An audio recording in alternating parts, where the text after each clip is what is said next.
Hello everyone, time for a live feed. Now, first things first, as we do, I'm just going to quickly send out some invites, just real quick, because that's what we do here. Send out some of these bad boys. Lovely. I better invite Neil, because he whinges every time. That he doesn't know about it.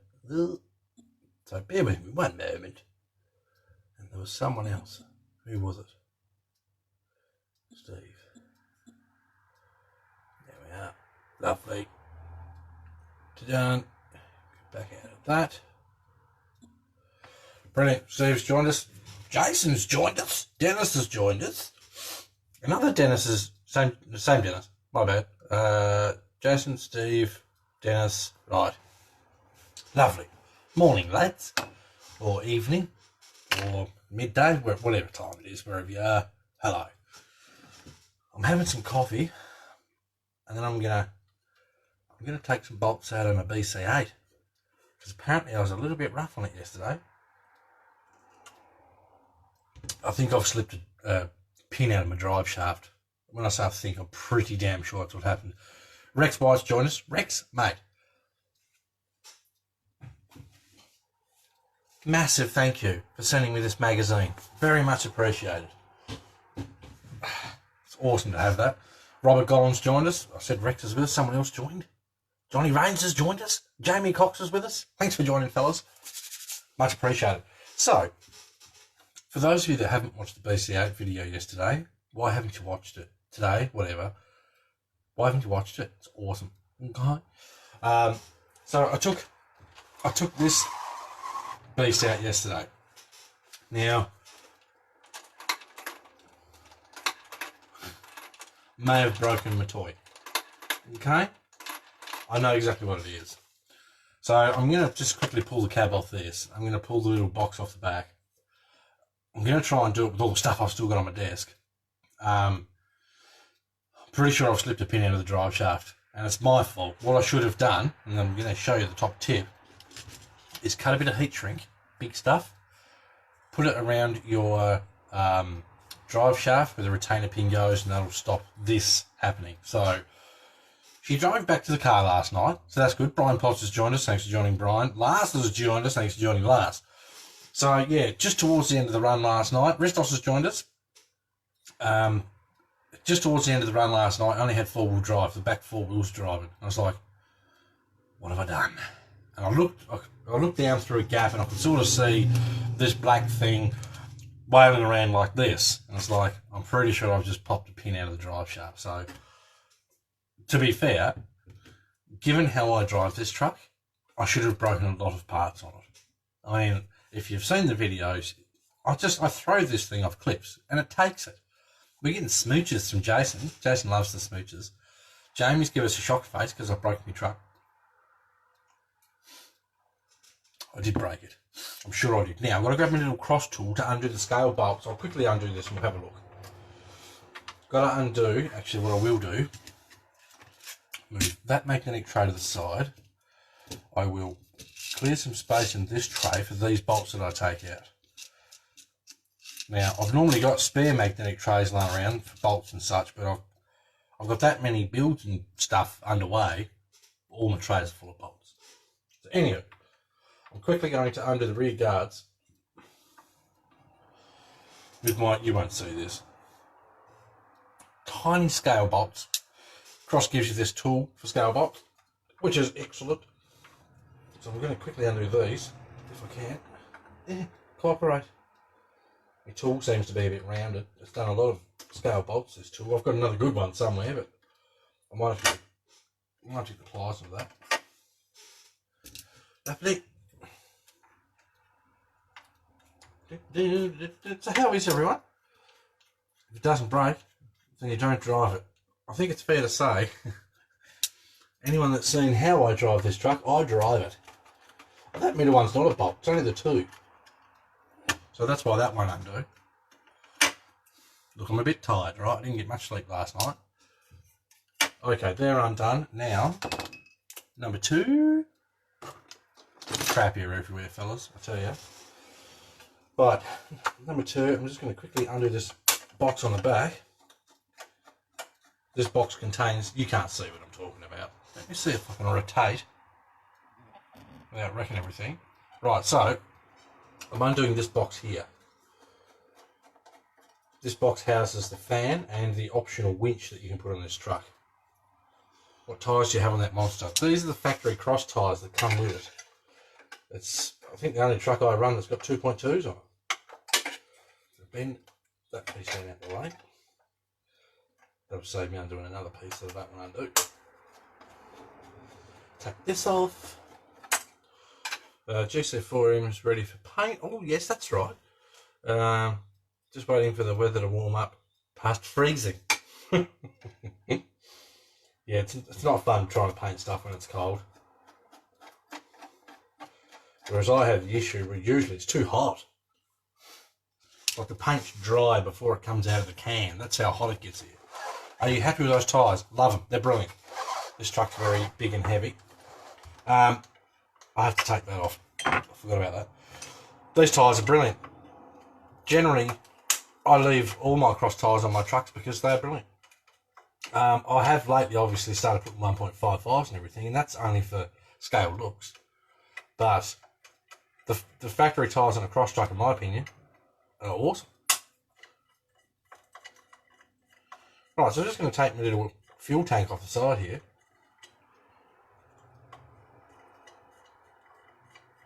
Long bolt. Leave the bolts in the tank. Lovely. Right, now I can get to the 2 bolts I need to get to, so I can take this back thing off. Hopefully I can do this without taking the fan off. Looking for some nice tyres for your Wraith. There's 101,000 different options out there, mate, and most of them are all going to perform exactly the same. You'll have 100,000 different people say to you, oh, this one's heaps better than that one, and truth be told, they're probably exactly the same. So, they sure do support of the weight. Look, this thing weighs 40 pounds, and I don't sit it on chocks. It just sits on top of the shelf up there on its tyres. And no flat spots. It's incredible. I don't know, there's probably somebody out there going, oh my God, you don't have it on chocks?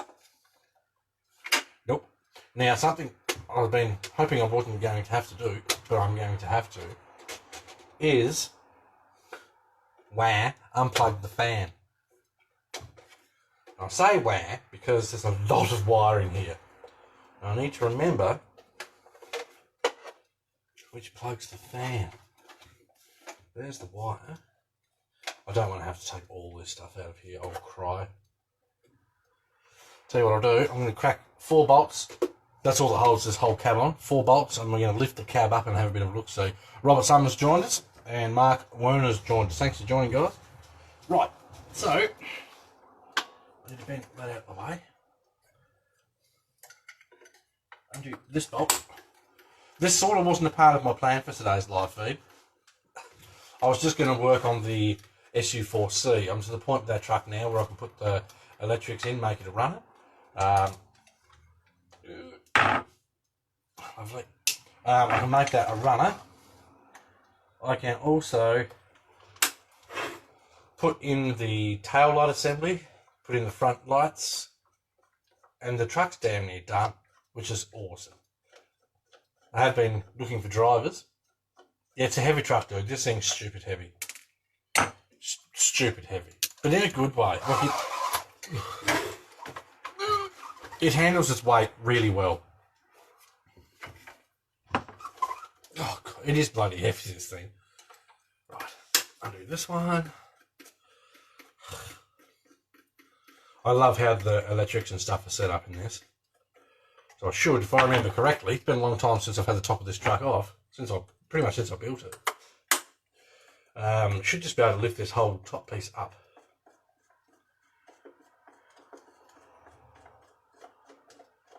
Brian White's joined us. Thanks for joining, Brian. Right.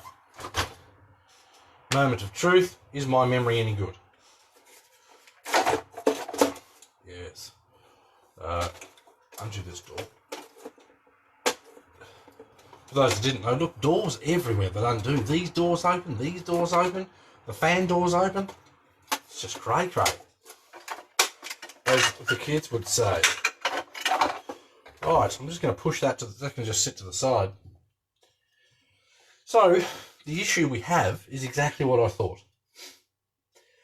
My pin has slipped out of the drive shaft. Pin's still in it. Right, I'll tell you what. We're gonna try something here. Hopefully I don't wreck it. What's the overall length of it? Massive. I can't remember exactly, mate. So if you look down here, see the drive shaft? This is supposed to be connected to.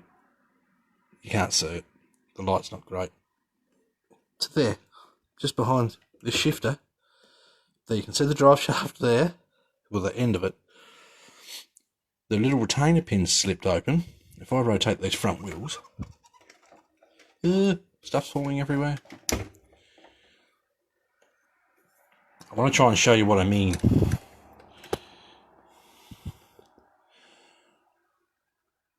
You can just see the pin. Oh, it's really hard to try and show you. You can just see the pin has slipped all the way through. So,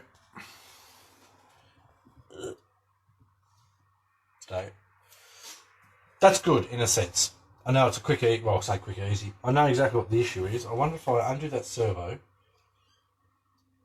Actually, I should just be able to undo that link. Let me see how easy this is to fix. So this originally wasn't a part of today's plan. But here we are, fixing my drive shaft because, and I didn't put heat shrink on it, and that's my fault. And I was bloody hard on this yesterday, so you got to expect these things. Right, undo that bolt there. Slide that out of there. Lovely. Move that out of the way. Can I move that out of the way? Can I move that? I'll tell you what, I'll take that off there. Take my shifter arm off. So how is everyone? Overall length, I think, is 700 and something millimeters. I forget. Sorry, I forget. Right, shifter arm's off. That gives me access to my drive shaft. Partially. I don't want to take the whole motor out. I want to be lazy. I want to see if I can just really quickly fix this and then get on with what I wanted to do today. Rotate the back around. Lovely. I like marine grade shrink. Oh yeah, it has the glue inside it too. Yep. I used to use a lot of that stuff, Brian, with the telecommunication stuff I did. Whenever you go into a pit and you seal something, you have to use that stuff to shrink it back up. Right. It's got to be smaller. It's got to be smaller, that does. Kevin's joined us. Thanks for joining, Kevin. Right, straighten that up.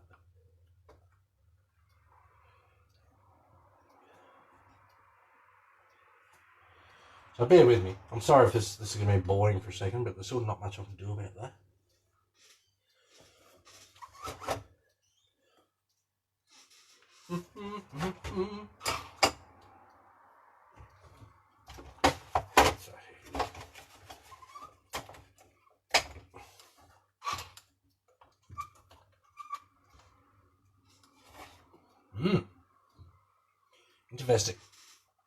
Interesting. Kyle's joined us. Lee's joined us. Thanks for joining, guys. Holy dooly, that's a big rug. Are you Kiwi? It is a big truck. But it's not as long as my SCX10 8x8. That is 840 millimeters long. That's a big truck. What do you do when you need to work on the drive shaft and it's covered by heat shrink? Cut the heat shrink off. Billy's with us too. Hello, Billy. Love the rig. So do I. That's why I'm just going to quickly see if I can patch it up. If I can't do it quick, I'll set it aside and do it after the feed. Right, I'm going to pull that piece out. Because I think I've jammed something up. I mean, truth be told, I wouldn't have cared if I'd actually broken the drive shaft. I just would have ordered new ones. Given how I drive this truck, it deserves to break a drive shaft. Right, just pulling the pin out of here. Yoink. Right, so I got the end of the drive shaft out. Now this part seems a little stuck. I think I've jammed it up real nice. I might need a new drive shaft. Dun dun dun. I just need to get something that I can slide. There we go. No, it's free. Nice. Nice. Now, can I slide this end of this drive shaft out of the truck? If I can fix it. I don't know if there's enough room. But it pliers. Bear with me, sorry if this is boring. You've got the mammoth. Yes. Yes. This is a bit of a must-have truck if you like. Oh, it's not going to come out. I'm going to have to take the whole drive shaft out. I'm trying to do this without taking the whole truck apart. Always live feed dinner time. Is that a good thing, Lee, or is it a bad thing? Right.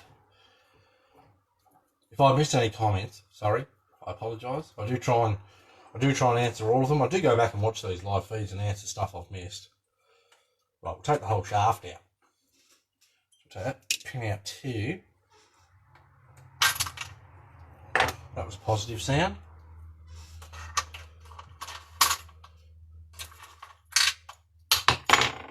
There's one end of the drive shaft. It's a biggie. What all does it come with? It comes with everything. This truck's so loaded. There's the issue. See that? The pin has slipped through the retaining pin, the clip, dearly. Right, I'll quickly fix that. All going well, provided I haven't jammed everything in everywhere and made a horrible mess of it. Right, pull the retainer pin off. Lovely. Just going to slide that there. Now, slide that. Where's that pin facing? Yep, same direction. What did I do with the other piece? I'm going to have a swig of my coffee. This thing comes with that much stuff, it's not funny. It even comes with its own light kit, comes with its own sound kit, speaker, toolkit. You get your own toolkit. The pin for the drive shaft's the same as your normal hex pin. They are $14.49 US. If you message Robert, what the hell did I do that piece? If you message Robert Mazza, someone tag Robert. If you message Robert and tell him I sent you, he may be able to do you a deal. I don't know if he can do much with these because for what he's selling them for, he's like making nothing. So they're not screws. Now I understand why you're heat shrinking them. Yes. Yeah, it's just a retainer pin. Now, if I could just find the end of the drive shaft that I took off a minute ago, which is probably under the truck. Yeah, it is. I am my own worst nightmare. Say it with me, folks. Right, so what happens with these is this end slides into this end. This pin, which is the same as your hex pin, slides through and holds everything together. Then, the round clip that I just had, bloody Nora, where did I put that? I know it's here. Someone do me a favour, message Tony Gutierrez and say, do not try and call Johnny while he's doing a live feed. This is the second time now. Bloody Tony. This little clipper here slides over everything and it's supposed to hold it in. But if you talk it too much or something like that, you can pop the pin out through the thing. So yes, someone please message Tony Gutierrez and say, why would you call him while he's doing a live feed? Naughty Tony. Alright, that goes in there. Lovely. My little clip here, which is just going to fly all the way across my desk. There we go. Slide this up over here. Bloody Tony. Oscar, I think Oscar's watching. Can you tag Tony? Get him to join the live feed. And when Tony gets here, everyone say, What are you doing, mate? Fancy. You've got to take the mickey out of him. This is the second time now that he's done this. Alright. So when Tony calls me through Messenger, it pauses the live feed. Okay, so that's how that's supposed to be. Like that. Now, I don't know if that heat shrink will fit. I might have to use the big stuff, yeah. Heat shrink, alright? Now, I'm going with red because I've got red. Oh, I've got a bit of black here. I'll use black. So I'm going to cut length about yay long. Alright. Going to slide that over, even that's probably too long. Right. Slide that over my drive shaft and I'm going to eat her up.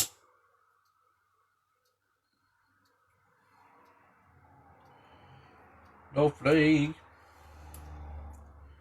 Lovely. That's what you do. While I've got this out, I'm going to do the same on the other end of this drive shaft. Has Tony joined us yet? Has Tony joined us? Haven't seen any comments from Tony yet. Oh dear. I turned notifications off for Messenger, so I don't know why it tries to interrupt me with Tony's must-have phone calls while I'm on a live feed. Right, make this one up.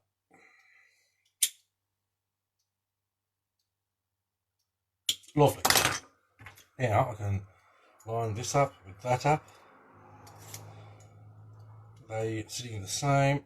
They are. Right, now for the magic trick. Is there a reason why they don't use a set screw instead?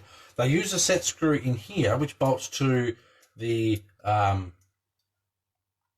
someone say something about 2.2s. Well played, Robert. They use a set screw to attach it to the drive shafts, like the diff or the gearbox. Just that pin is what holds it in the middle. There's heaps of drive shafts are built the same. Okie dokie. So now I'm going to try, this is going to be bloody impossible. I'm going to try and thread this drive shaft through here and attach it both ends. I'll need my pliers.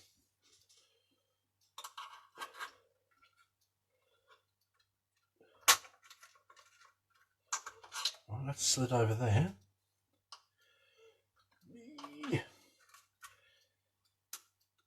Oh, go. Oh, you good thing. Lovely. Bumpers. Another good call there, Oscar. Well played. This is... That's funny stuff. Everyone mentions stuff Tony loves and he'll just rock up. Right, so now I'm going to line up the hole in the dealies here and we've got my truck fixed.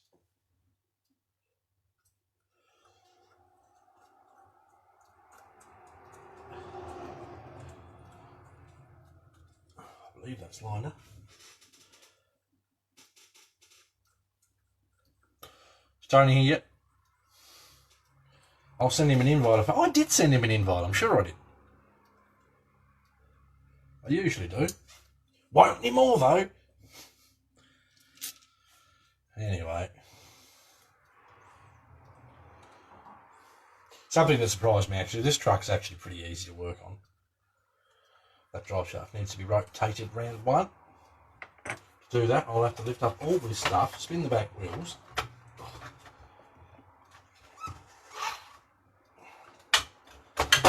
And now I'm going to spin the front wheels until that all lines up. Lovely. Sit, stay. Brian, dinner time for me. Good evening. See you, Brian. Thanks for stopping by, mate. Much appreciated. Right, put the shaft in here and then she should be fixed. This is the best kind of repair. One where you don't have to buy parts. Right. So that's that. Now I'm going to put my shifter arm back on. And don't panic about the shifter arm. I can adjust this later. I'll put that on basically where it was. This one. I nearly need a dolly to get around this bloody truck. Crazy. Right, do this up. For those wondering, I'm using a 6 kilo servo for the gear changer in this truck, which is probably overkill, but when I do it the size of the truck, I've got two 46 kilo servos for steering. 46 kilo servos for steering. Stupid. But it is what it is. Right, now if I put this nut back on, if I can get this to start and cooperate, this is not going to be fun. Just because it's in a bit of a prick of a spot. Come on, you're in there. I just know I'm going to drop something there. It goes through there, it goes through there. This nut has to go on the bottom of here. And then I have to twist that. No! I knew it. Beep! Those 46 turbos, they run directly to the battery. Yeah, they run through, you get two different boards with this truck, which you can run external BCRCs, etc. with. I've just dropped everything. You do not want to drop stuff in the guts of a mammoth. Because there's a small magic trick to get it back out. Right. Take 15. I will run my driver underneath the motor. Yeah, I'm going to have to do it that way. That's probably the easiest way of doing it. This goes this way. Sorry about the hold up here, guys. 46 kilo servos for steering. Yes, sir, on 3S. So, I mean, they're beefy. They're stupid servos. But Cross recommended 30 kilo servos. And when I first got this truck, I tried 20 kilo ones. And they did pretty good. Until you get into the really heavy, hard pushing stuff. And you just bend all the shafts inside the servos. So, if you're going to build one of these trucks, don't try and be a cheap bastard like I was. I'll be honest. I was being a bit cheap. And I paid for it. Because I broke two servos at the same time. How embarrassing. But it is what it is. It's part of the hobby.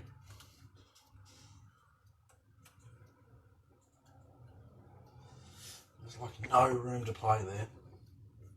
But I have to. Right, I'm up to date with the comments.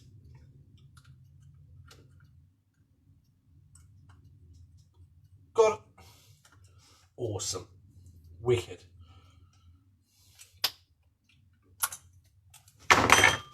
Fixed. Now I've got to do is put everything back on the truck. Right, lift all this up at the same time. Roll it down at the same time. This is a big bit of kit, this. Drop all that down there. That'll sit down there. Put the bolts back in it and she's fixed, mate. Awesome. Right, I'm going to put my scale bolts in the back. So how is everyone? Anyway, while I'm fixing my truck that I broke, because I was a bit hard on it. Come on, little bolt.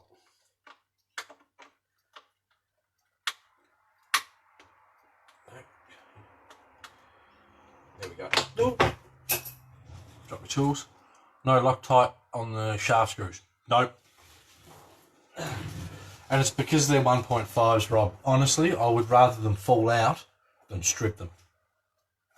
So, they hadn't moved. If you just nip them up, give them a good nip, they shouldn't move anyway. So, I'd rather them fall out than have them be stripped from having Loctite on them, being hard to undo, and then that sort of nonsense. Start, little bolt. There we go. So yeah, that's why I do that. Oscar's very tired. Why are you very tired, Oscar? Shouldn't you be at school? It's just occurred to me.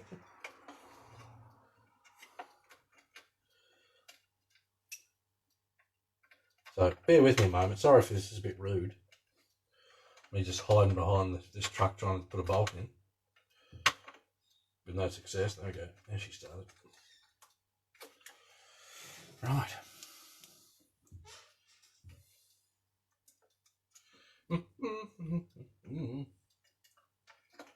Lovely. In she goes. Lovely. Right. Nearly finished, people. And then we can start playing with the FR4, SU4. Too many bloody cross drafts. Rolf's joined us. Thanks for joining, Rolf.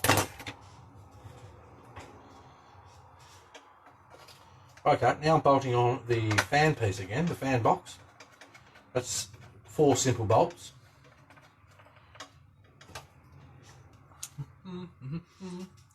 Got out of hospital at 4. What were you in hospital for, Oscar? Why don't we hear about these things, mate? Eh?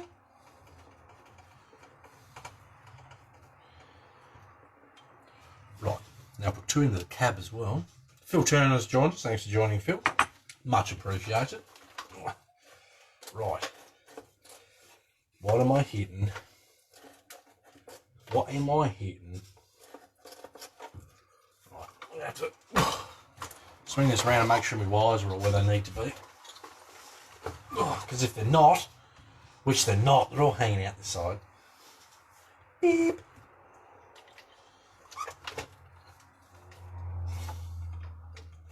If your wires aren't where they're supposed to be, the truck won't go together properly. You know what? I'll put the rest of that together later. But I'll fix it. That's the main thing. All I've got to do is put the body back together. So this fatty, you just sit down here. God, that thing's heavy. What did you miss? Broken finger, and sister was unwell. How did you break your finger? There's always something with you, Oscar. What's up? What did I miss? I fixed my BC8. Popped the drive shaft out yesterday on the way back to the car. Thankfully, I still had 4-wheel drive in the rear, so I could drive it back to the car. I'm going to finish putting the body on later because now I've got it under the bolts to just put on, fix up the wiring, smoosh that back in there, and yada yada yada. Right, so let's play with this thing. Now, ignore these. These are just placeholders. Mr. Johnny talking about his shaft. Come on, man. Really? No, it wasn't after the jumping. It was just a hard hill climb, which is probably about 40 metres long. Like this. And, yeah, once it got to the top, which it did, it got to the top. Once it got to the top, I think that's when it spat the pin out. So anyway, I'm going to tinker with this thing. For those that haven't seen it, this is the SU4C from Cross. Now, where am I at with this? Too many trucks, people. Too many trucks. Caught a footy roll and obliterated my knuckle. Caught a football roll, eh? Bloody oath. I know what you're doing, Lars. All right? I know what you're doing. Okay? If I remember correctly, I think I bolted some of this together. Right. That can sit aside. I bolted my interior in. Look at that fancy interior. Bolted my interior in. But I think I've got to take it back out. Yeah. And I do this a lot. I'll bolt the interior in just so I can see how it all looks, etc. and so on. And while I'm bolting it in, all happy, you know, because I get to see how it looks, my brain's going, you're just going to take it back off anyway. So anyway, we're going to take this out and then I'm going to hopefully put the rear light lenses in it. Because I've painted the clear lenses. And I should be able to bolt in the chrome bits. And then plug the light into the rest of the light kit. And once that's done, I think I can put the ESC and receiver in it and make it drive. That was the big thing for today. That's what I was going to do today. The Mammoth was sort of a whoops. Somebody broke my trunk. I better fix it.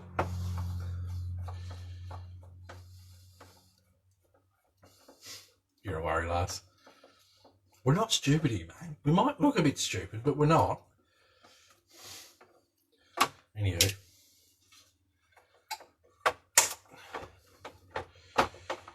Right, so I'll take this out. Bolts everywhere. I'm definitely running with this truck.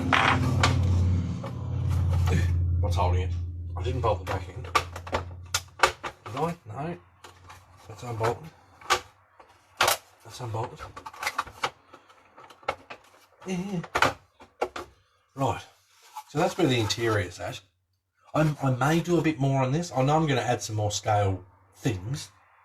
Scale, so what are we doing to this poor cross truck? I'll get out of town, mate. This one's going to be babied on the trails, okay? I love this truck already, and I haven't even driven it. Okay, so I'm going to look in the book. Hopefully today we're going to put these in. I just need to refresh my memories. I believe I'm fine now just to bolt my lights in the back of it. So I'm just doing a quick brain fresher.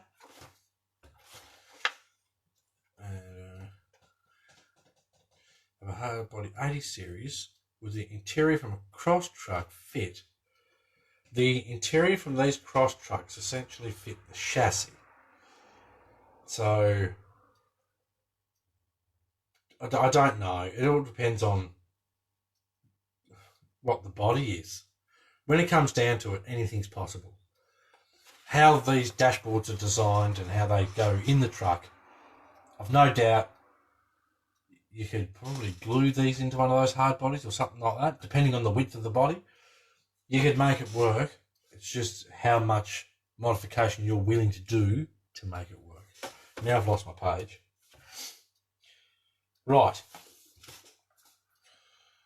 That's all done. That's done. That's done. That's done. That's done. Right. That's done. Okay, so back of lights. Light lens on outside. Outside, okay. Pretend like I know what I'm talking about. That side of the wire goes to that side, which is this side. Right. Because it plugs into there. Right, lovely. Like right now I missed it. What did you miss? Baby on the trails or not. I see it on its roof already. And this is why I put the roof rack on it early. It's sitting on a plastic roof rack. So no laugh. What am I doing to it? Well, all going well. I'll install these into the front bumper, which will take 2 seconds. I'm going to install these into the rear with these bits. So I need this piece, this piece, this piece, and this piece. I can't say yoink because I didn't cut them off. Robert, I know you're watching, waiting for the yoink. I'm going to trim the extra daggy pieces off because if you don't do that, your truck's going to look like shite. Have to trim the extra bits off. Also, remember, if you think anyone would like to watch this crap, feel free to give it a share. Shares are appreciated. Right. Daggy bit's trimmed off. Plug side is this side. So this goes up that way, I believe. Yes, wires to the bottom. That and behind. Now I've got to make sure I get these right. Yes, that there. So that goes like that. That's Suzanne.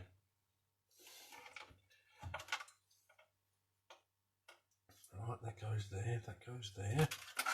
Just going to hold that there. Now I've got my light lenses here, which I painted my little indicator and brake colours on. My other ones here.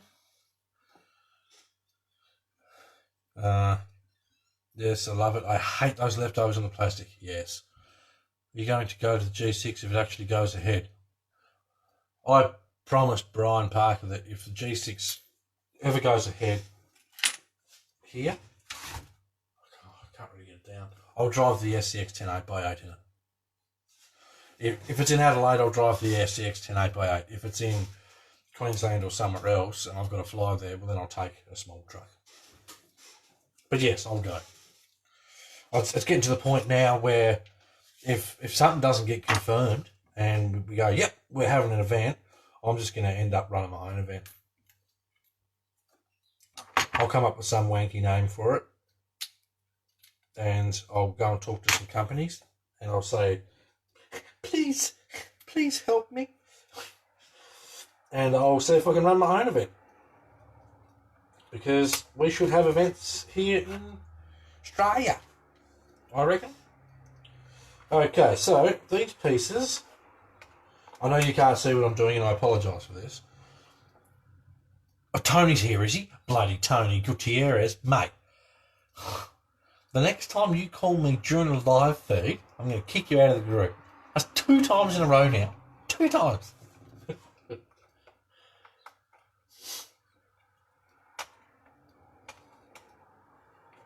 Oh, come on, get in there. Why are you not sitting where you're supposed to sit? Tyler's with us. I'm starting a GoFundMe page to make it to your event. Be awesome to have you, dude. It'd be an honour. It'd be an honour to have any of you blokes here to come wheeling with me. Come on, get over there. This is a very snug little fit. Tempted to get my knife out. You just got to hold your mouth right sometimes, and I'll probably not. That way. Yeah, it's just really tight. Oh, I have it. I don't want to break it.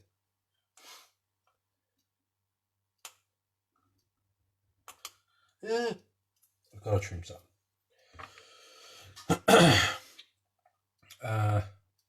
Reef, have you been to Reefs? Reefs are not what they say they are. What the hell are you talking about, Tony? This is the problem when I only catch half stuff. Right, try this one.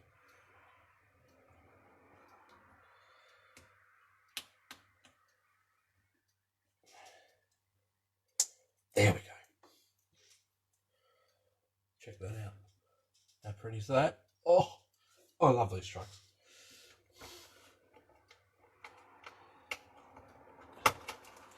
That goes in there like that. Oh, this is going to look mint. And I don't say mint. So, hang on. Let me see what Tony's smashing on about. GoFundMe. Tony, reefs are not what they say they are. Reef, have you been to a reef?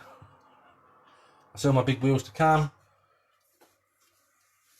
I'm too tired for this, Tony. At least this live feed will give people out there a good example of, one, the amount of smack we talk. Smack for days. I'll pick it up in a second. Smack for days.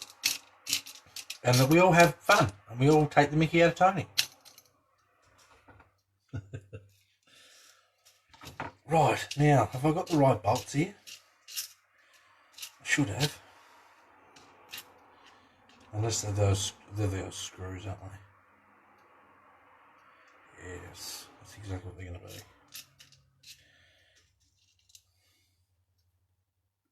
Poo. Anyway, here's what it is. I hate tiny screws. So that's got to go that way. That's this side. So that goes in there.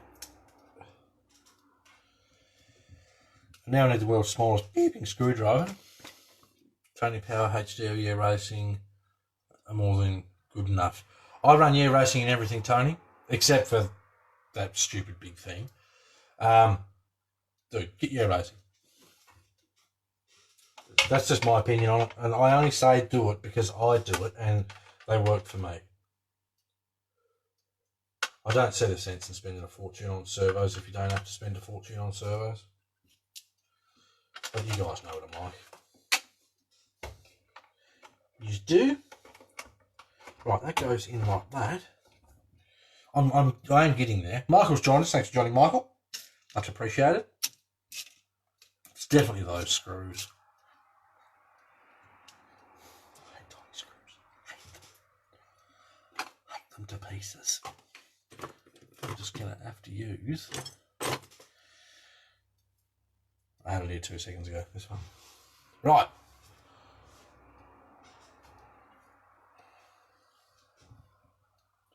I use JX servos. JX aren't bad last. JX are the ones I've got in... JX are the ones I've got in the Mammoth. Off topic, Tony, need to stop putting all the food pictures. Yes, Tony does post a lot of food pictures. Right, I think I'm up to date. If I missed anything, blame Tony. Today, we blame Tony for everything because he tried to call me during a live feed. Again!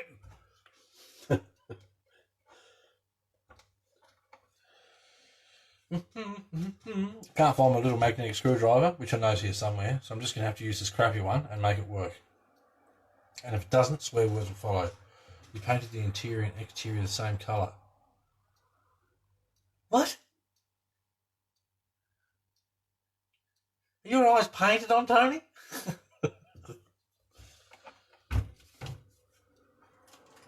Anyway, why do I do these live feeds? Please start screw. This is going to be a bitch. That one is. I'll have to try the bottom one. Not going to plan. What failed within an hour? Robert? 2 of something. I just couldn't see what. Concentration face is real. Oh God, why can't I get that to start?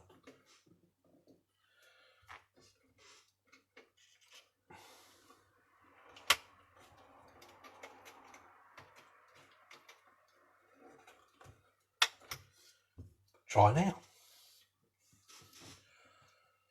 Never had any of them fail. The ones I've had red housings, had 30 of them. Same people. I've seen some people paint interiors different colours.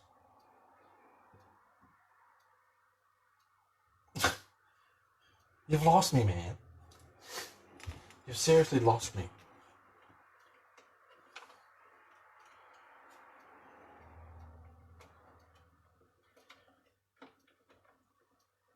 Why won't you start screw? Right, I'm going to have to take the back of that housing off and see where the screw won't start. Open this up a bit. Open that up a bit. I think it's just the chrome plating. Chrome plating has maneuvered into such a position that it was filling up the where I need to screw the thing onto, if that makes sense. Anyway, Ed's joined us. What's up from Colorado? Hello, mate. Peter's joined us too. Thanks for joining, Peter. Welcome to the Shite Show, where nothing's going to plan and Tony tries to spoil the live feed with phone calls. You must have thought it was the radio. Long time listener, first time caller. What am I doing? It's just not starting. I'm going to have to take it out and look at it.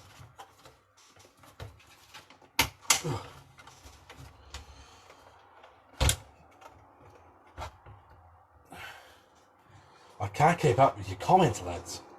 You're too quick. So that line's up there fine.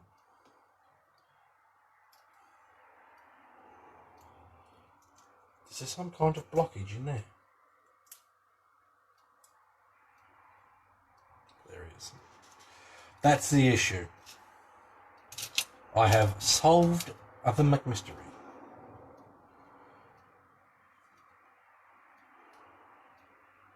That hole doesn't go all the way through and it's supposed to. Where is my finger drill? There. Sorry if I've missed any comments, guys. I'm just trying to tinker on me stuff and it's not going well. I'm having a terrible day of it.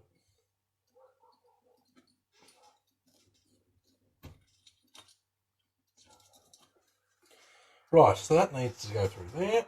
That needs to go through there so that my screw can go right through and do up. No wonder it wasn't bloody doing up. It wasn't going through this piece. Is that one the same? Yep. It's just got too much chrome plating, and the chrome plating has filled the hole. Handy. Is the scale of this truck closer to the PG4 and PG4L? This truck is probably closer to a trail finder. The PG4 is closer to a TRX4. The PG4L is in a league of its own. Just because it's massive. Right. I promise I will install these lights before this live feed is over. And then goes that one. That goes in there. Frustrating myself here. Where do we buy the hand drill? Wish. The Wish app, like $2. Definitely get them. They're bloody handy. I'm sure you can get them off eBay and all that sort of stuff too, but for $2, I'll buy mine off Wish every day of the week. Yeah. Okay, let's try and put this screw in again now that it'll actually go through. Oh, the difference. Marvellous. Bloody magic. So much easier. What? Wish? Yes, Tony. Look on the App Store. It's available on Android and iPhone. Look on the App Store, search Wish. Wish app. It's an app where you can shop and buy stuff. Crazy cheap. Right. After all that bloody carry on, look, that light's installed. What a joke. Can't believe it took me that long to install one light. Anyhow. Pin vise. Right.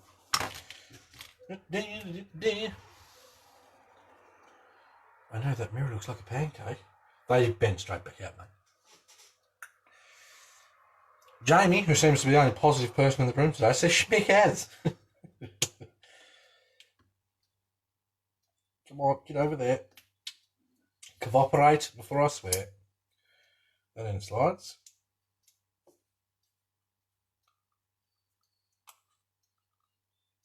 Oh, the tolerances. Go away, tolerances.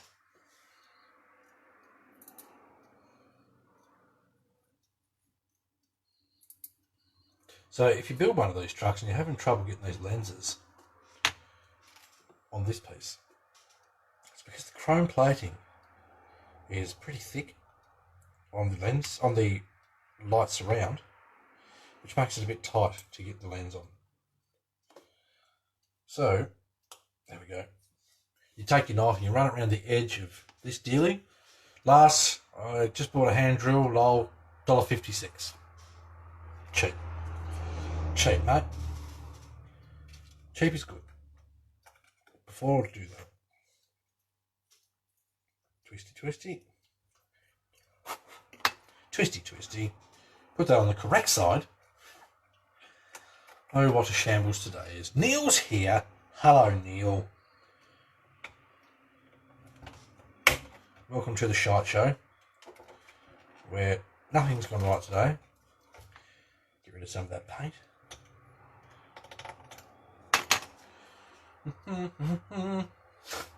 Oscar says to Neil, Aussie, Aussie, Aussie. There we go. Right, so that's in there. That goes in the back of it. Up that way. Sit that on the side. Two screws there. Lovely. Grab my other light board. We are winning, folks. We are winning. That screw in there. Come on, screw. That's where you got to go. You have to go through that hole. Lovely. Sorry if this is boring. Sorry. last $3 or $3 for 50 pieces, for 50 drill pieces too. I'm definitely getting those. Is that from Wish, dude? Beware, obviously. Some of the stuff you get off Wish is nothing but pure trash. But generally, for how cheap you get it, that's what the fun's in trying anyway.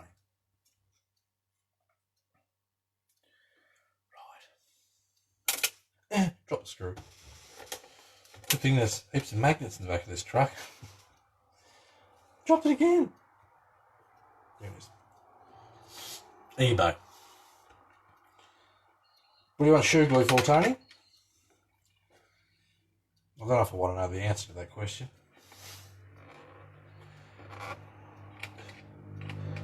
Okay, so we now have lights in the back of our truck. Lovely. Now this wire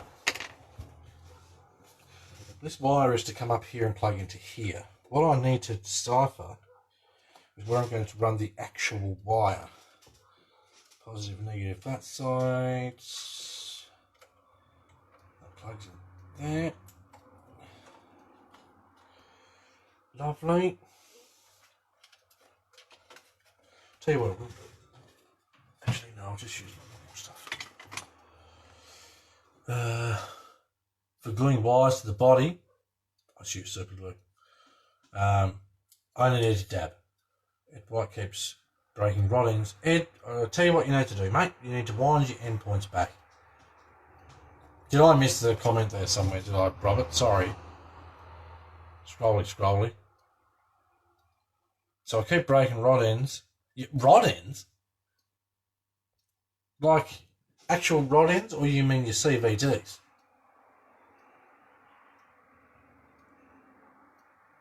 How exactly are they breaking? That's a new one. I've not heard of that particular issue.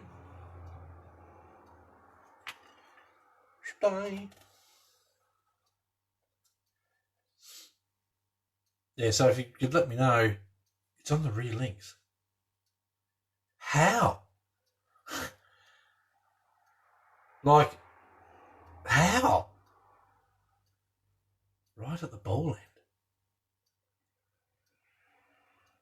I really don't know, mate. I can honestly, the only truck I've ever broken a rod end on is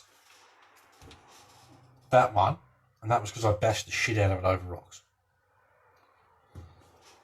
Right at the ball end.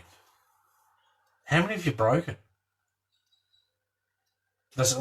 I'm obviously a bit shocked because that's the first time I've ever heard of anyone breaking rod ends off their truck.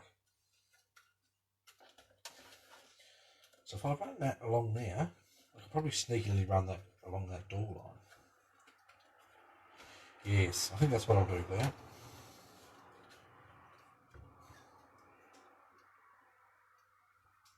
So yeah, that's the first time I've ever heard of that. Ed, 3 of them.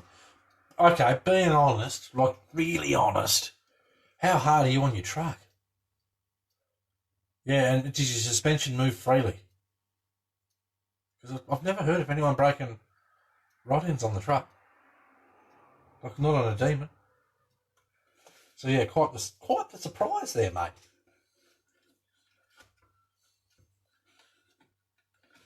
So don't mind me, I'm just hiding a wire for the moment. I'm running it on full droop. That shouldn't matter. That's not going to go putting heaps of stress on your rod ends. I had to replace the ball caps on your VS 410 Incision. Why, Tony? It's very smooth. I honestly don't know, Ed. I mean, generally speaking, and I'm not saying this is what you're doing, generally speaking, the only way you will break rod ends is if you drive like really hard on your truck. That's about the nicest way I can put that. Cross hasn't figured out yet. Neil, come on. You can do whatever you want, mate. You're doing it. This is the bonus. It's doesn't make sense to me, mate. It shouldn't matter. It shouldn't matter. Don't put grease in your ball ends. It will attract dirt and that'll just eat the ball ends away. They stretched and swivel caps. The only thing I can think of is that you're putting this piece, for those that don't know, this goes into a link and then into a rod end. You're putting this too far into the rod end. That's the only thing I can think of. If you put it in too far, it's likely to try and split the rod end open to keep going. That's the only thing I can think of. So when you put these into your bloody rod ends, put 5 mil max. That's fucking hole. Yeah, put 5 mil in there, maybe 7 tops. But that's the only thing I can think of. There you go. My real Toyota Hilux has a scoop. Is for intercooler. No, Tony. That's right. So that's the only thing I can think of, Ed. Don't put these so far into the rod ends. Other than that, mate, I've never ever heard of anyone breaking rod ends on Demons. Right.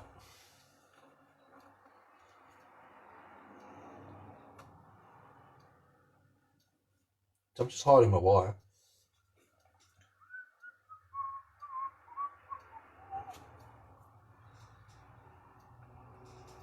Oh, stay there. My pleasure, mate. Hopefully that helps. Like I say, it's not very often someone comes to me and says, I'm having this issue with my Demon and I don't know what it is or how to fix it. Or, haven't heard of it. That's honestly the first time someone said something, I haven't heard of it. So, best of luck. Hopefully that helps.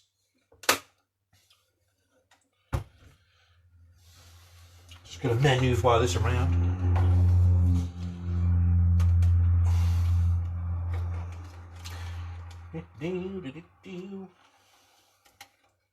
Tell you what, just for now, I'm going to grab some tape.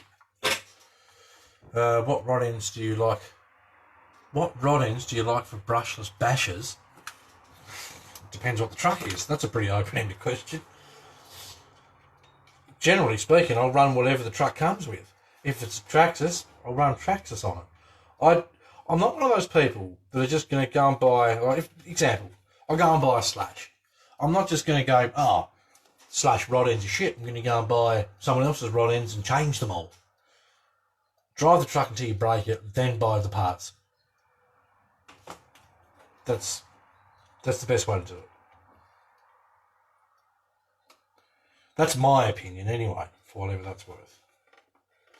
I don't see the sense of buying a truck, then go and buying 50,000 pieces for it, just in case. Jamie starts pulling links apart and removing grease from eyelets. If you put grease in your ball ends, you will eat away your ball ends because the dirt gets attracted to the grease. This is for everyone out there.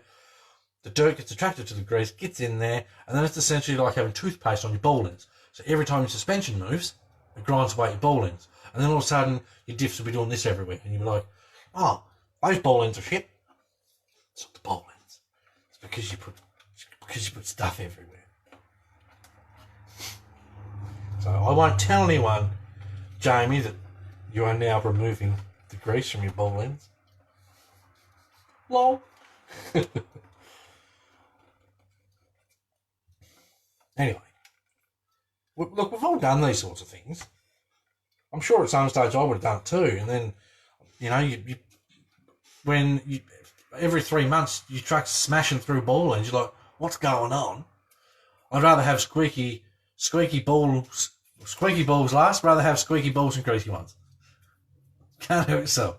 My TRX4 rod ends are strong, but they get tight over time and don't swivel properly. They're probably full of shite now. Can I make a suggestion? Samick's make brass ball ends, brass pivot balls. They're in my TRX4 and that. Ooh, Mickey Mouse. And I'm not just saying that because I love my Samick stuff. I'm saying that because it's beeping true. Right, now, something I had to do. I'm going to take this screw out that I started to put in the other day and clean the plastic out of it. Here's a top tip for you, that's right. when you're building a kit, if I can just use this driver like your normal person would, there we go. When you're using a kit and you're doing up small screws, greasy balls are fun. I hope you're still talking about rock crawlers, Ed. Anyway, when you do up small screws into plastics, sometimes the screw, before it goes tight, will feel it. See that the whiteness on there? That's plastic. That's because this is one of those holes where you have to thread the hole as you go. Now, if you start screwing your screw in and it feels like it's not going anywhere, it's probably not. It's because your thread starts to fill up with plastic and it won't pull itself through anymore.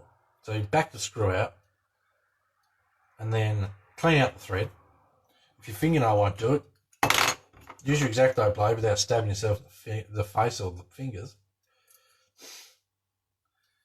Magnetic pass trays for the win. Just for Neil. Just cleaning the shite out of this little bowl, the plastic. Right.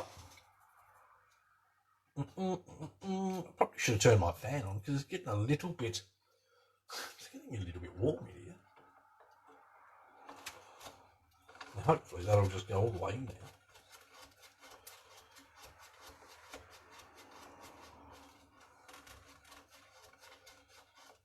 Marvellous. Oh.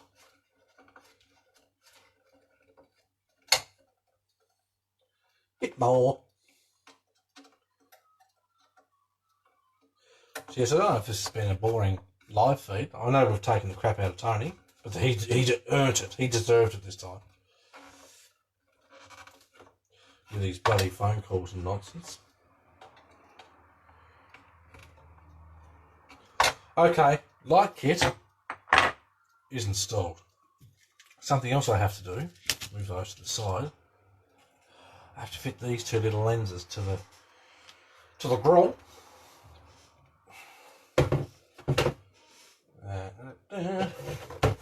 I figured these like to fit. I hope they're not too bad. You're going to build the cross Land Cruiser-ish pickup.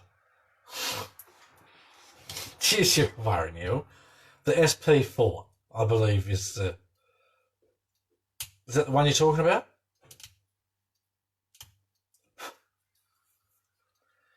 Ralph's back. Internet fell out. You've got to keep the internet plugged in, Ralph.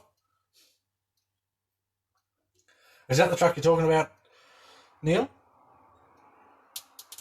It's a Demon Ute, basically.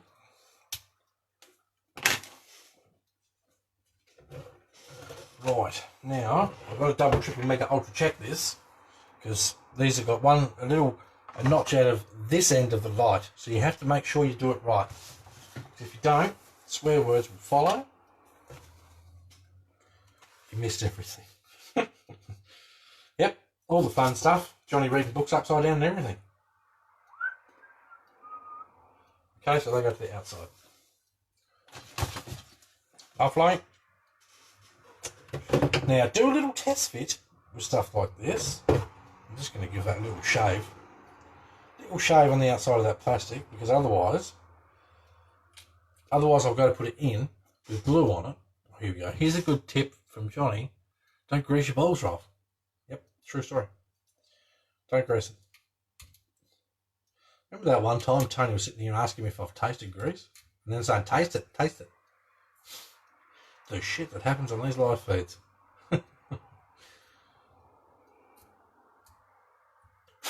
Right, that should slide straight in.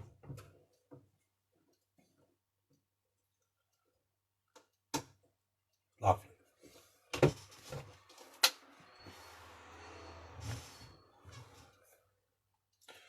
Right. I'm going to poke that back through if I can find this thing. This might have to do. Of course it won't fit. Will that? No. Got a tiny little pin thing here somewhere. Whatever I've done with that. Ralph doesn't like greasy balls. Just nice.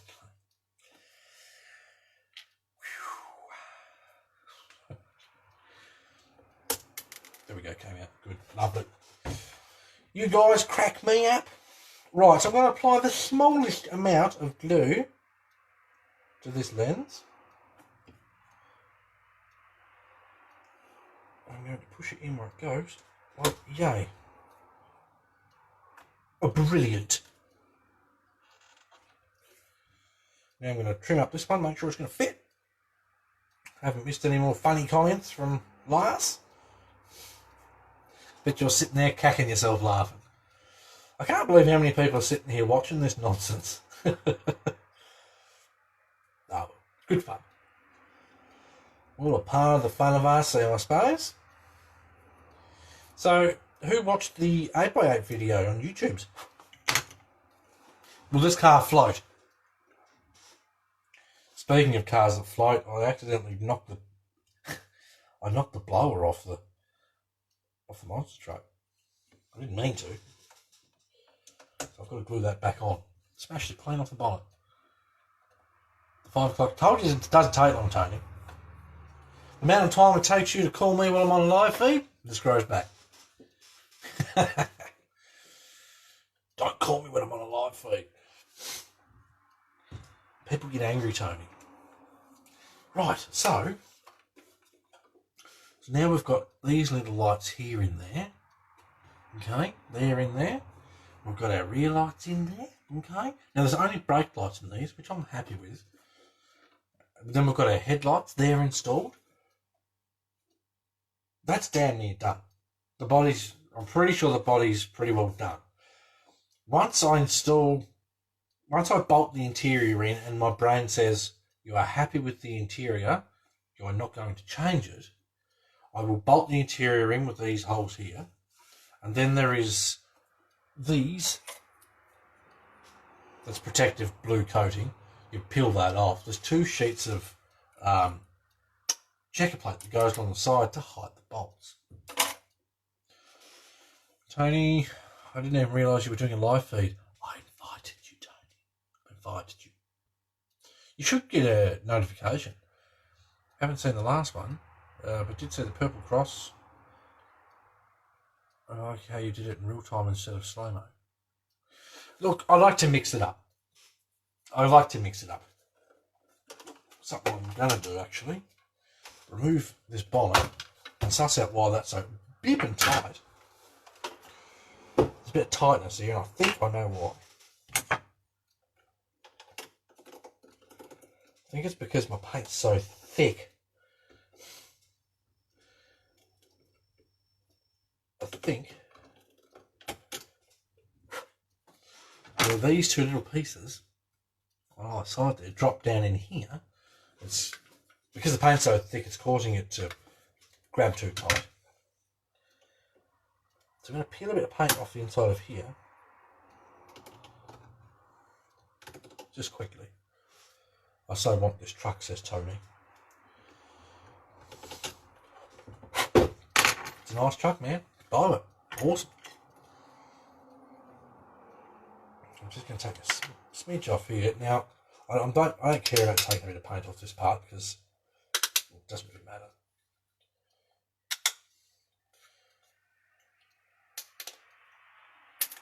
I'd rather have my bonnet fit properly.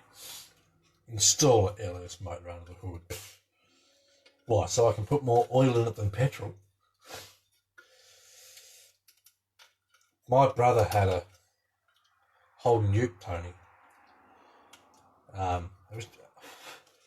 was pretty new when he got it. Bam, fits heaps better already. I knew that was the issue. Lovely. Anyway, he had one of those shitbox Utes and it had an LS in it. And within 2 years, that thing went through, I think it was 4 motors and 3 gearboxes and 2 diffs.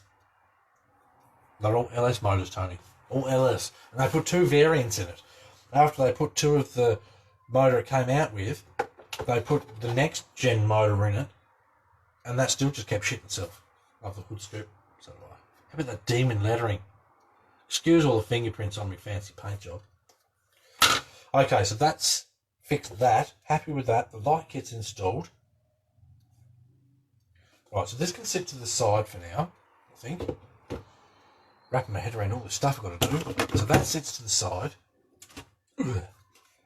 This can come over here, and I'm going to take the motor cover off. That's yet to be finished detailings.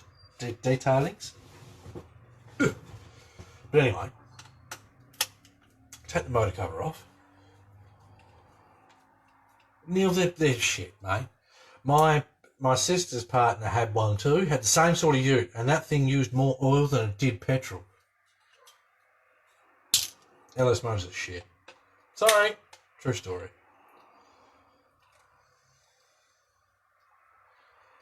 But anyway, I'm sure lots of people now are going to go, oh, whatever. Bet it was the fuel. Wasn't the fuel, Jamie. He actually ran his own fuel station. And his fuel was tested all the time. He had his own petrol station in a little town called Buckland. So it wasn't the fuel. Sometimes you can't blame the car. When you have 4 motors go on you got to remember, Coyote for the win. Yes, sir. You got to remember, these things have got rev limiters and stuff like that. So you can't go, oh, he was revving it too hard. These things are supposed to be performance engines designed to take a hiding. Interesting, I have 215 Ks, no issues. You should be able to get at least 500,000 out of it without an issue. Anyone in this group that's Australian or knows Barra 6-cylinder, you're looking at 1 million kilometres before you need a rebuild. That's what the taxi's doing. 1 million kilometres. They're not taxis anymore because our government's being stupid. But anyway, the taxis, when they were used for taxis here, the Ford 6-cylinder, Barra it's called, million kilometres. I mean Barra for the win. Yeah, Barra the world, mate. The Barra 6 is a bloody good engine. Right, so what I'm going to do now, I'm just going to roughly install my receiver so I can plug this in, so I can figure everything out. I'll install everything pretty much the same as I did on the FR4. Wow, 1 million kilometres, that's awesome. That's quality, mate. That's why Ford Australia took over the Falcon, so we could build it properly. I know that sounds rough, but the Falcon in America was just a cheap shit run-around car. Because Ford America said, you know what, let's concentrate on stuff like the Mustang. We'll make the Mustang and we'll make that a sporty car where you can do this, that, whatever else, and that'll be the car. I need a drink. Anyway, so Ford Australia took over the Falcon and we turned it into, in 1971, the fastest four-door production car in the world. True story. GTHO Phase 3 Falcon. It wasn't just a family car. It was a race car. You raced it on Sunday, drove it to work on Monday. True story. I've got to think this out. Sorry to interrupt myself. I've just got to think this out. If I go that there, that can just go straight to there. Yeah, we'll try it that way. Yeah. We'll try that way, we will. Godzilla's, lol. I'm not a fan of Skylines. So that can go in there, that can loop around in there. I personally don't like Skylines. There's lots of people that do, but I mean, especially Americans, because there's a lot of Skylines Americans can't get. So it's, you know, oh, I'd love to have one of those. Just a lot of it's because you can't get it. Right, so that's there. ESC. See, Jamie, Skylines, lol. Skylines everywhere here. Neil and Tony and whoever asked about Skylines. You can go to the local pharmacy and buy spare parts for Skylines. That's how many are here. Fords from the 30s to 60s. All the others are Barbie cars. Ralph, you need to come to Australia, mate. You need to check out the Australian Falcon. That's what you need to do, buddy.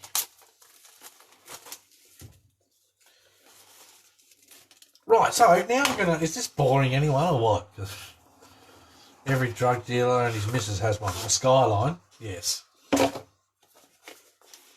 then they wonder why they get pulled over by the police. Anywho, little off topic, guys. So, this is our ESC. For those who don't know, 1080 waterproof. When do you pick me up? Like from my local airport. In the US, Ford only knows how to build two things: the Mustang and the F-150. Maybe the new Ranger. I'm trying to think where the Ranger is actually built, Tony. I don't think it is America. He's built the Raptor and the F-150 and such, but I didn't think he did the Ranger there. I'm going to move that receiver. This is why you plan stuff out. Not that I feed so much knowledge, so much banter and all in good fun. Well, as long as they're fun, that's the main thing. Right, so I'm going to put my ESC there because, and I'll explain why I'm doing this. I want my power wire to be accessible, my power button to be accessible through the passenger window. So put my finger in the window, beep, turn the truck off and on. That's why I'm moving the receiver. All will make sense. So if that goes there, I can run that wire through to there, and I can just put that there. Providing the floor doesn't cover. So you've got to plan this stuff out. If you want your truck to be done properly, plan it out. If you're happy half-arsing it, and then spending most of your time with your truck going, beep and hell, why doesn't this work properly? Then don't plan stuff. Don't be that guy. Ranger is a global vehicle. It's built around the world and parts come from all over. Yeah, but I couldn't remember if it was something we were designing and building. There's a special edition Tickford. Tickford's, they were gone for a long time, but Tickford's like a special performance company. They do a Tickford Ranger. I'd love to have one of those.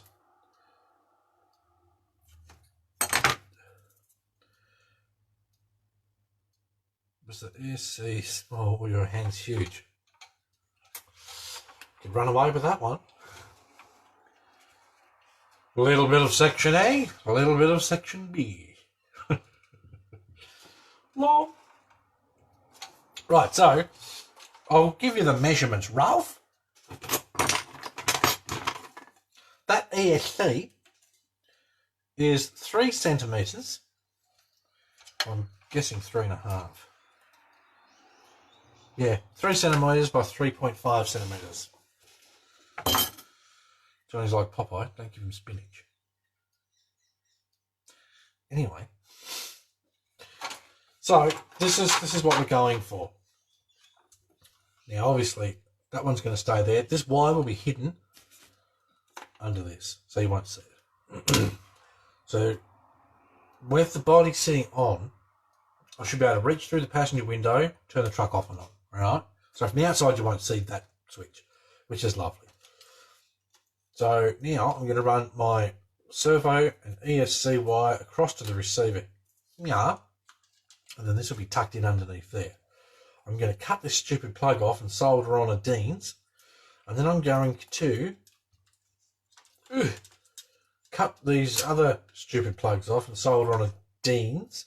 So I'll attach my motor via a Dean's, unless I might just solder the cables on this one. So I'll just solder those there. That'll get rid of that much wire. Solder those there, and then the trucks are running. And then I'm starting to really starting to run out of stuff to do to the truck. What's the time? 11:20. What time did I start this? This must have been going for... How long has this been going for? Can someone tell me? John Davis has joined us. Nice. So you got baby shark hands. What the hell? Got man hands, man. Whew. Where do you come up with this stuff? Right. Cutty. Get rid of that. Strip the ends of these. Twist this. It says 2 minutes for you.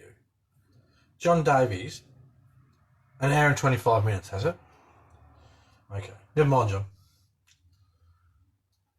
I'll see how quick I can do some of this stuff.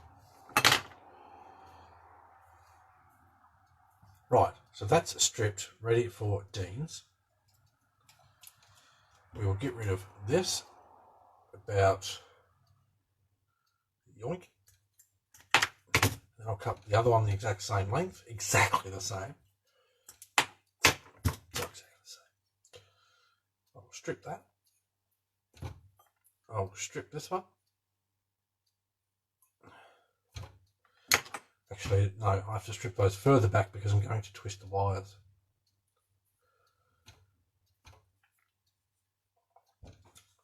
Tony Gutierrez says, lol. What now, Tony? What have you done? Did you try and ring me again?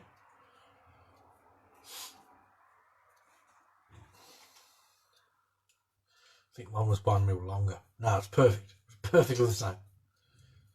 Measured it with my eyes. Right, so now I'm going to cut these so that, and this is all part of the planning stuff out process. If I loop that across there.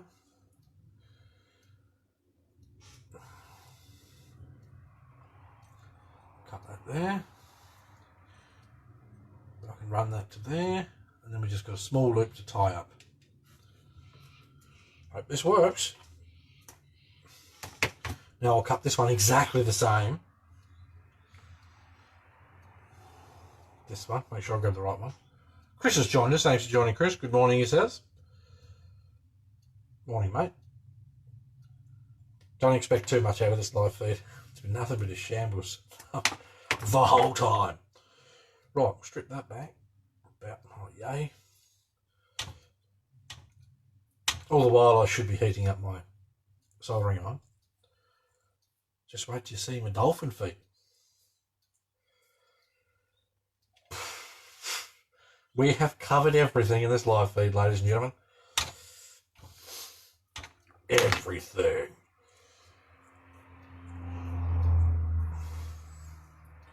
Dave Coffey's with us. Hello, Dave. Okay, so as far as I remember, yep, that's to there, that's to there.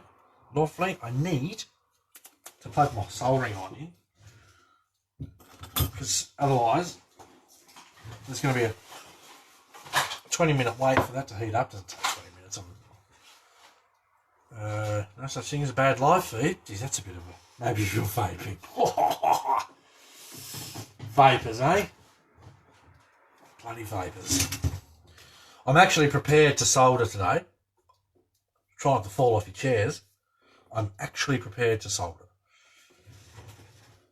So much so, I've got multiple different sizes of heat shrink just to my left. That's going to have to be bigger because it's going over 2 of these. So I'll get away with that one, I reckon, which is the same as this one. Yoink. For the motor, we'll go about yay long. We need 2 of those for the motor. And then we need 2 shorter bits for the battery plug. And that's it. Except, so, hey, solder's plugged in, Tony. You can't see it. It's plugged in. Soldering, my soldering solder's here too. Don't sit that too close to the soldering line. That'd be horrible. Special Olympics? What the hell are you talking about? Shark hands, dolphin feet. Why don't you go to the Olympic Games? How's the 124 holding up? I haven't had them back out again, mate. I've been too busy doing other stuff. Building trucks and taking bigger trucks out and breaking them and stuff like that. You need a new gas soldering iron. What you need, I haven't used this yet, by the way, but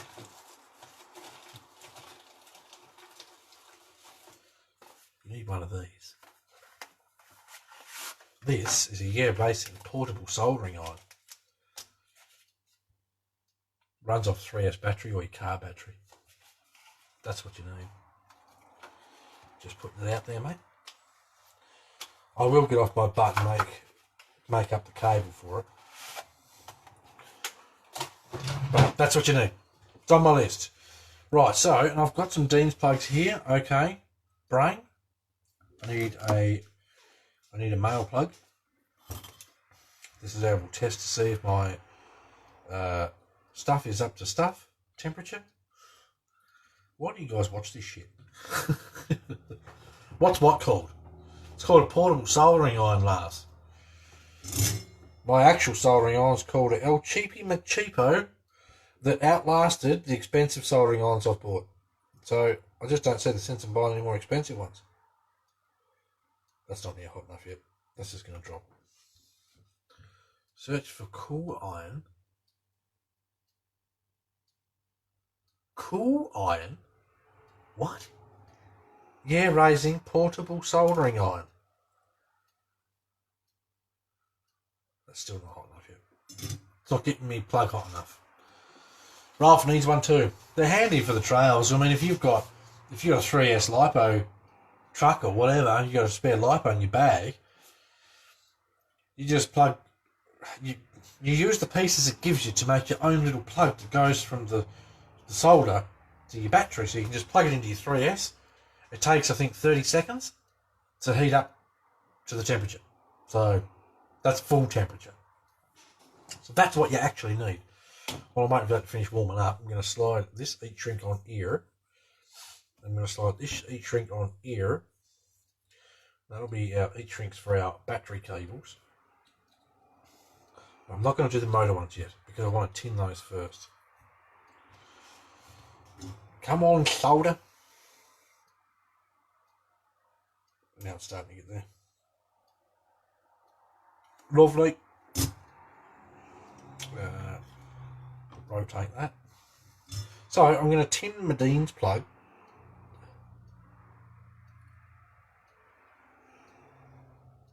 Come on.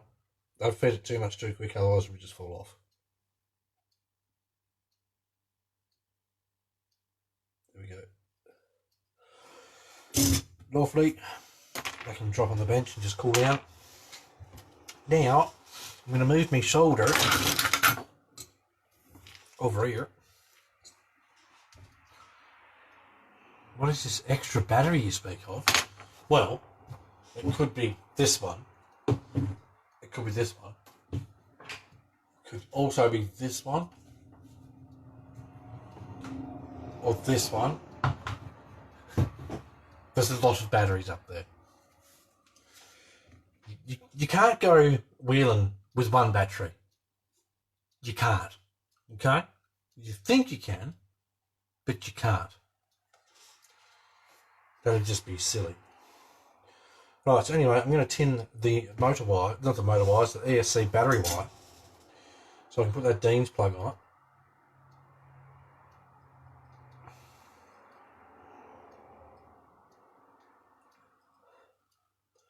Wait for Tony to say, "Where's your safety glasses?"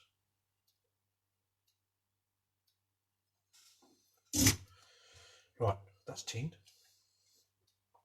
Tin this one. Where's all this shark nonsense coming from? I don't know how that even started.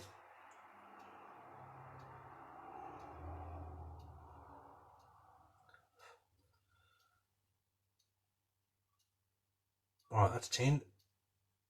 When tinning wires, make sure you see the solder get sucked into the wire, otherwise you're wasting your time. God. True story. Happened to lots of people. Right, now I should be able to load up a little bit of solder on my soldering iron. Just a smidge. Should be able to hold this here. Yep, heat shrink still on there. Heat that up and push it down onto the plug.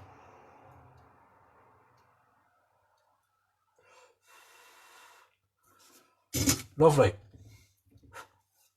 Brilliant, mate.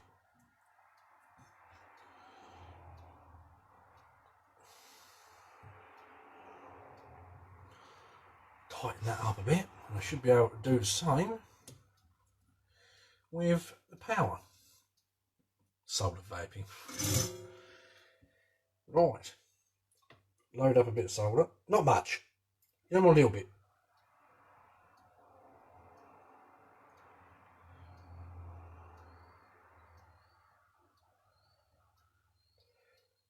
Heat that up, push it down, melts all of it. Oh, it moved. Lovely. It's a bit warm. Norwegian salmon, I'm in. Kermis has joined us. Thanks for joining, Kermis. Much appreciated. It's nice to see some new names popping in. We like that. It's good. Right, slide your heat shrinks down, of course. Always remember heat shrinks. Always remember heat shrink. Isn't that right, Jamie? Heat shrink that nice and close to the end of the plug.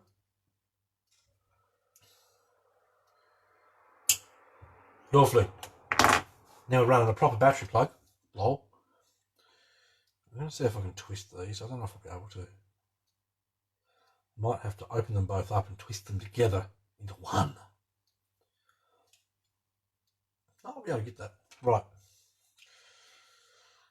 So, I'm going to slide that over there. You can't see what I'm doing. Anything new coming for the BCA? No. Not for me, at least, anyway. There's supposed to be another trailer coming. I don't know exactly how far out it is, but there's supposed to be another trailer coming. Right. Will that stay there?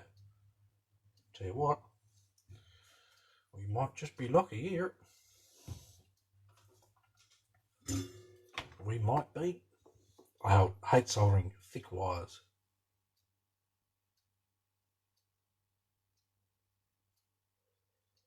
Come on, seep in.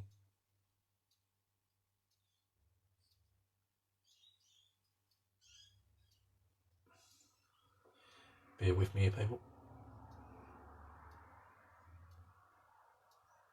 There we go. She's sinking through.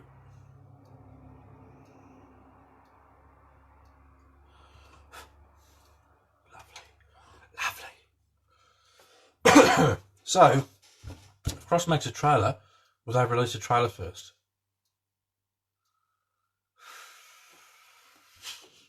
I've got to stop doing live feeds.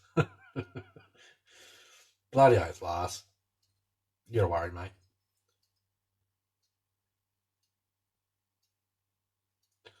I reckon if they release a trailer, they'll probably do a video on it. Just to stir Lars. Right, cool that down so I don't burn my fingers off. So it's properly hot. Unfortunately, the only way to solder thick wires is to get them very hot. Did better than me. You've got to have heat shrink, mate. You've got to try and cool these wires down a bit so that I get the heat shrink where I want it before the heat shrink shrinks.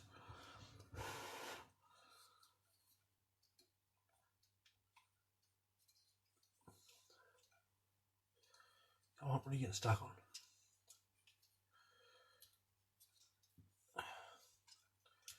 Thread that on there.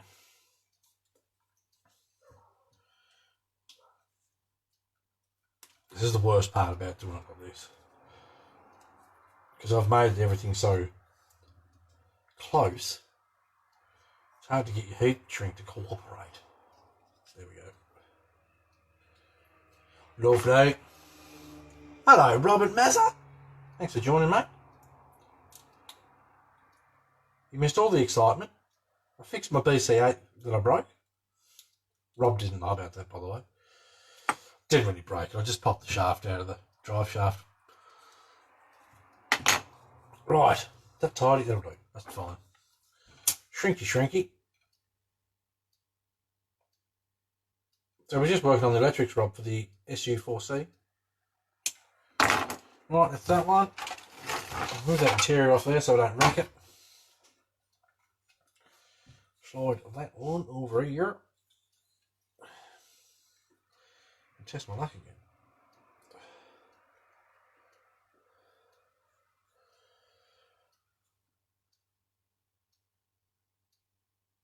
Right, stay there.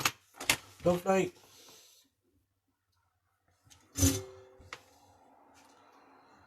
Right, so bear with me, I'm just going to solder this one too.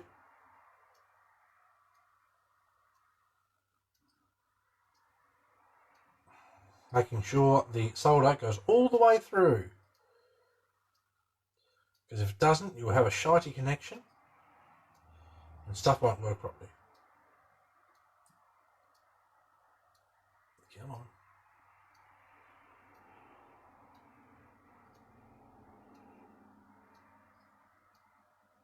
Lovely. Want to touch more there.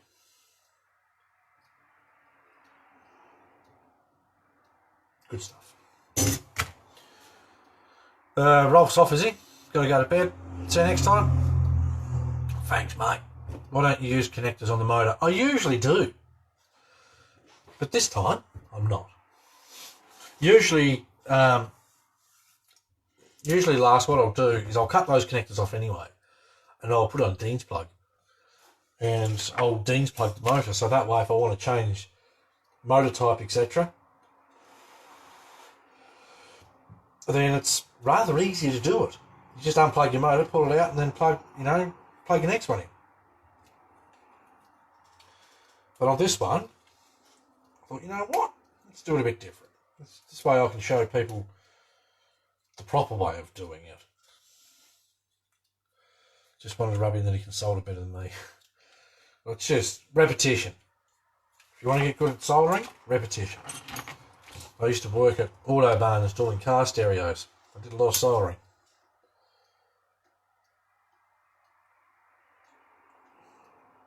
Right, so make sure your heat shrink's as tight as you can get it without burning everything. So now we have battery one done, which I know is heaps long still, but I'd rather do that than have a tiny plug here. We have our motor wires, these two little loops here. That's our motor wires. So that way it's nice, tidy, easy to keep out of the way. Now I'm going to put my receiver in, and I'm going to bind it, and then we should be able to see if the truck works. Which it should. So I don't need that anymore. Motor's soldered. Good connection. Motor's soldered. That plug in, that's on. That's the, yep. Right, so we should be able to unplug that now. Sit down on the floor behind me so I don't burn myself. Right. So who's still with us? Jacob's joined us. Hello, Jacob. Having fun, I see. You missed the fun part, mate. Not to embarrass the man, but I'll embarrass him. The fun part was when Tony tried to bloody call me while I'm doing a live feed. Tried to messenger call me. What's up with that? Anyway, we've all taken the piss out of Tony enough, I think. I mean, about the phone call, if you want to take the piss about 2.2s and go for it. That's open slab. Isn't that right, Tony? Anyhow, right. So now I'm going to put my receiver in just here. Plenty of room. Plenty of room. So I want to do some sort of loop. Loop with my receiver wire so it's down there.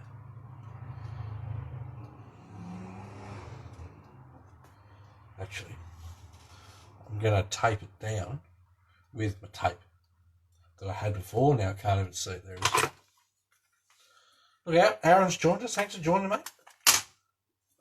2.2 to the win. If you like training wheels, Tony. LOL! Tony's fallen in love with 2.2s and I'm putting 1.55s and everything. You must hate me, Tony. Anyway, so that's got that there, that's got that there. Plug this into the second channel. Let me think about how I want to run all this. That will plug into this, just so Tony sees. Tony was asking me, that's your extension wire, Tony, for your battery, which runs along your chassis. I could have cut that shorter. Runs along there to your battery, dearly. I wonder if that goes up through the back. I'll have to put the interior on in a moment and find out, but that's not important for testing. So that can go along there with this. I'll put my servo and ESC wire together. Loop them around a couple of times.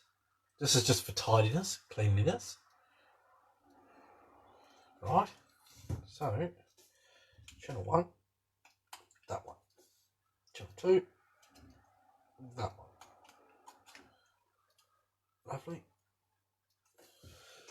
Bind plug. Had a bind plug here somewhere. It's just there. There's another one here. Jamie, 1.9s. Last. I'm all in for 155s. The tyres that are on the truck at the moment are 108mm tall, I believe. 115. I personally messaged Cross and said they're too big. To put smaller tyres on them. And I said, please start putting 1.55s on your trucks. True story. Because I think they're better. Right, radio. I'm going to model number 3, name SU4C. That was quick. That's very quick. Okay, back. I'm going to turn that off. I'm going to grab this battery. I'll grab a battery. I'm going to jack the truck up. Top tip, everyone. Buy yourself some of these jack stands. When you first bind your truck, now normally, and this is part of the reason why I usually use a plug for my motor, I can just unplug the motor and then bind everything.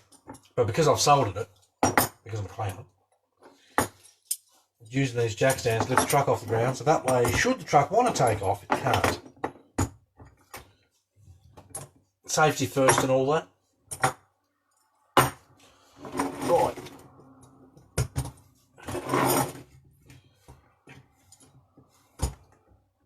Truck is off at the ground. Now I have to remember how to do this. Plug my battery in. As soon as I turn the truck on, it'll go into bind mode because the bind plugs in. Yes. Hold bind button, turn that on. Done. Lovely. Turn the truck off by pulling the battery plug out. Take the bind plug out. Plug the truck back in. Turn the truck back on.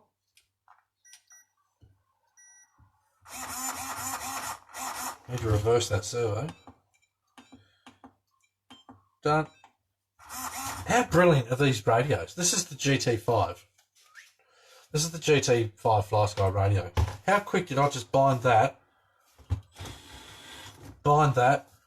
reverse the servo, the whole deal. Now what I'm going to do, I'm going to adjust my trims and sub-trims. Right, if I go, I won't do endpoint yet. Is it that one? Okay, that one. Wrong way.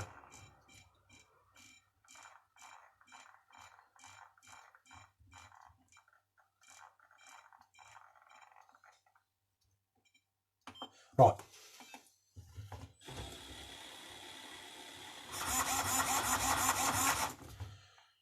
Do you only run 2S lipos? In any normal crawler like this, yes. In my opinion, and there's going to be a lot of people out there that will disagree with it, you do not need a 3S in one of these trucks. You just don't. People go, oh, we need more wheel speed. It's not a beeping race, it is a crawler. Slowly. Scale. if you want to race, I don't even know where I stop the truck now. There. Buy one of these if you want to race over rocks, okay? You race over them real quick. If you want to drive a crawler and have it look good and look realistic and last more than one run a 2S LiPo. That's all you need. Hi, boob. What's up, says Lars. Lars, you're asking for trouble, man. Right, now something I do want to do. I want to turn that off. I want to set the body on. After I plug this into channel 3.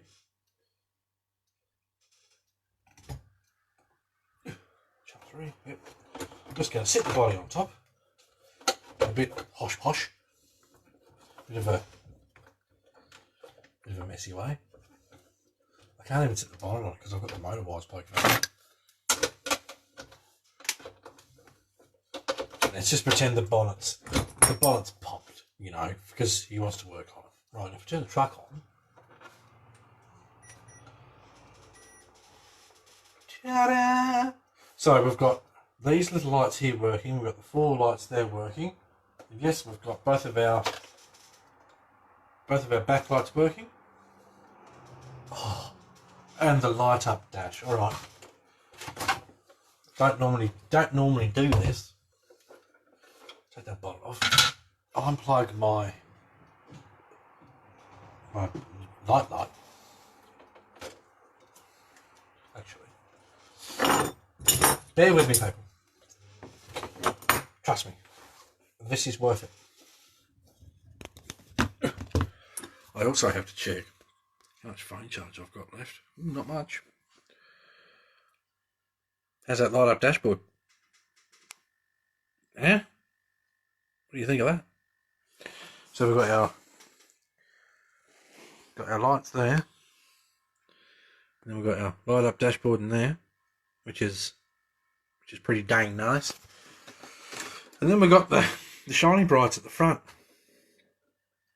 And there's still 2 lights I've got to put in here yet, which we'll quickly do.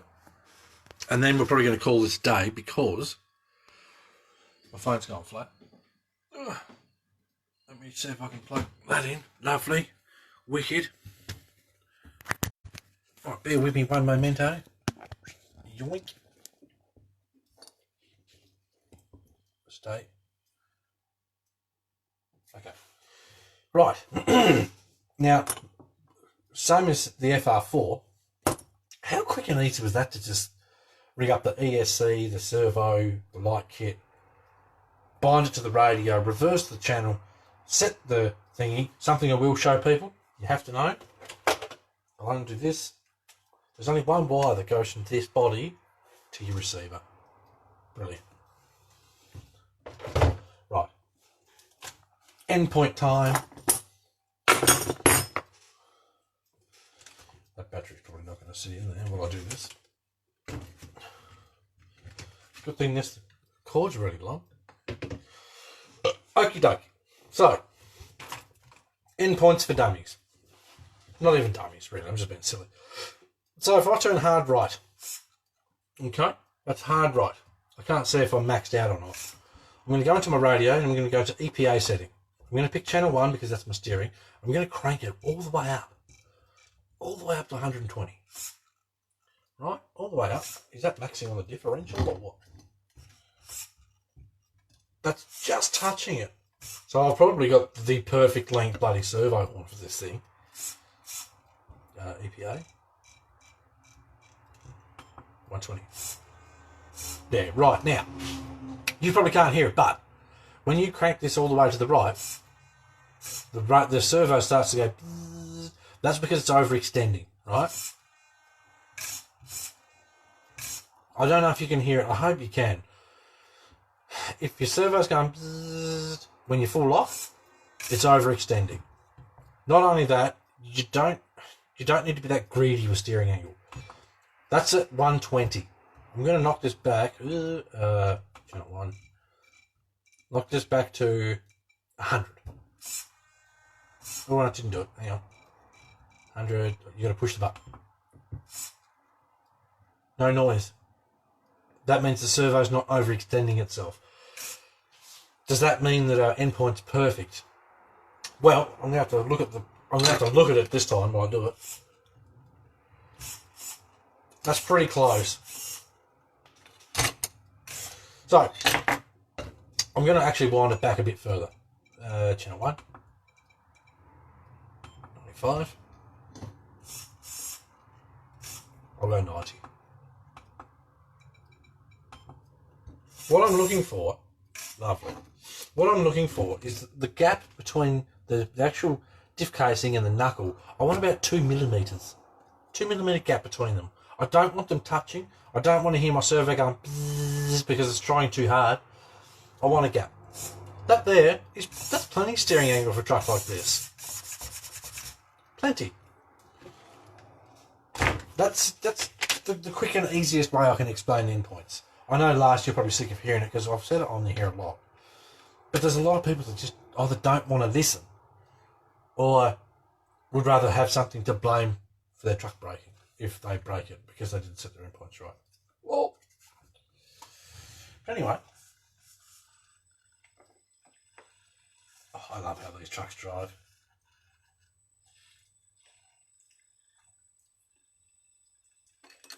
How smooth is that? Not to mention, something I haven't done, and this is a must too. Right, turn the truck off. This is something that you have to do if you're running a 1080. I look for the gap too. Good, Bob, good. That's good to hear. I love it.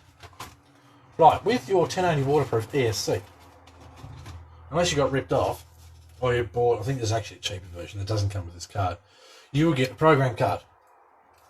This is how you use your program card. There is 2 plugs in the top here. Okay.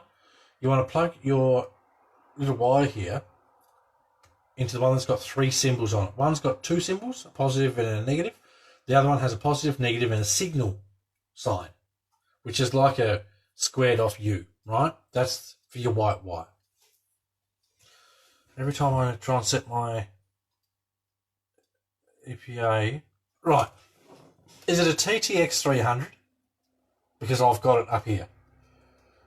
I've got it up here. Anyway, we take this and we plug it into our ESC using the same thing. Positive, negative. I mean, if you don't know positive and negative, give your truck away. Do the world a favour. Right. Positive, negative, and signal. I'm going to turn the truck on. Now, these things don't work all the time, but it has this time. If you turn these on and it's not working, you just have like a little line and a little line. Obviously, this time it's working. Now, what it's going to show me here is the one is the item. Jamie, I'll explain how to set your endpoints in a minute.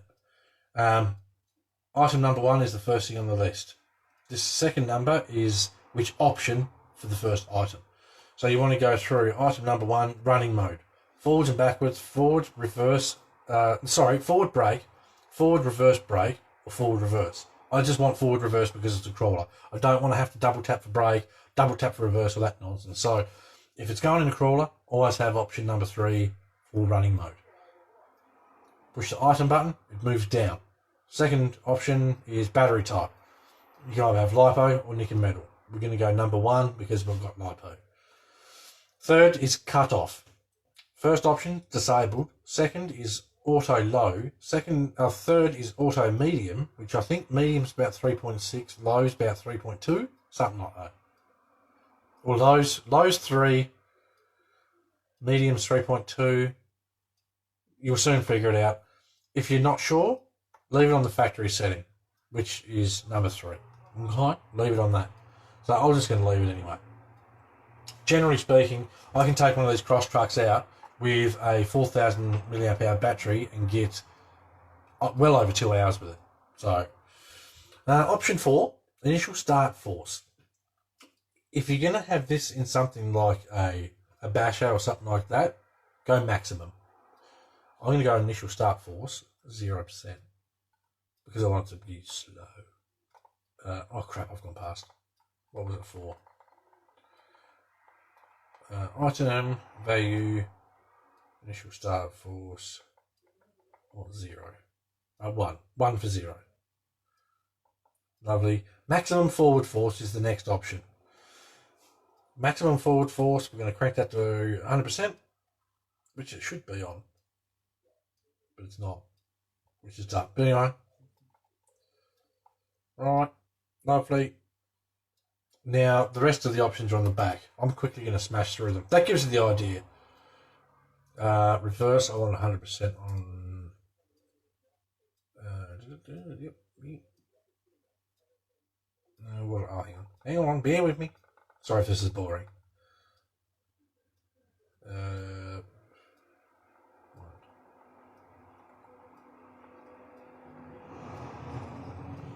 Keep going past the number. There we are. 1. Okay. Push OK to save your options too. Item. Yep, it's good. 6. Reverse. By factory settings, reverse is set to. Look, Jamie, these are cheap, mate. I think about $40 US. Value, okay. So now I've got 100% rear throttle. Maximum brake force, I'm going to ignore that. I'm going to ignore initial brake force because we're not using that. So we'll go straight to 9, which is drag brake. Drag brake, I want 100%. Actually, yeah, especially for this truck. 9, okay. Factory level's 100%, good. Yada. Start punch mode. I'm going to go change that. What's that on? Shush radio. I'm busy. Value. Okay. Nearly done here. Last uses 1060. I've got a 1060 in a couple of my trucks too last, but I just don't have the options. And sometimes it's really nice to have these options. You can also change BEC voltage. Be careful doing that because not everything is happy running higher voltages. Lovely. That's all good.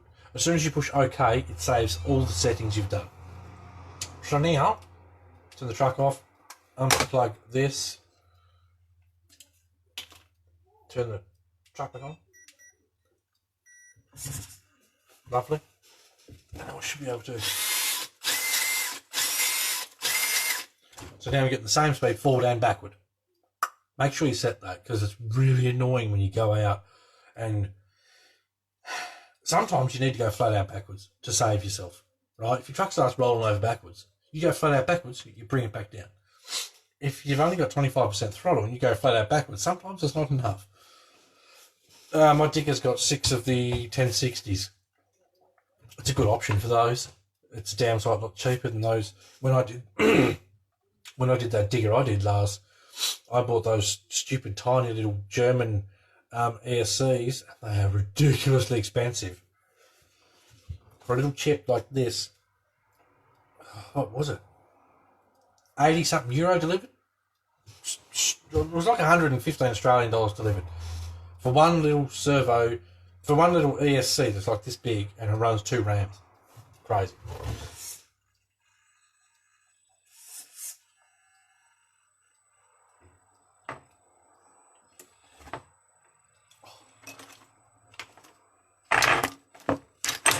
Don't mind me.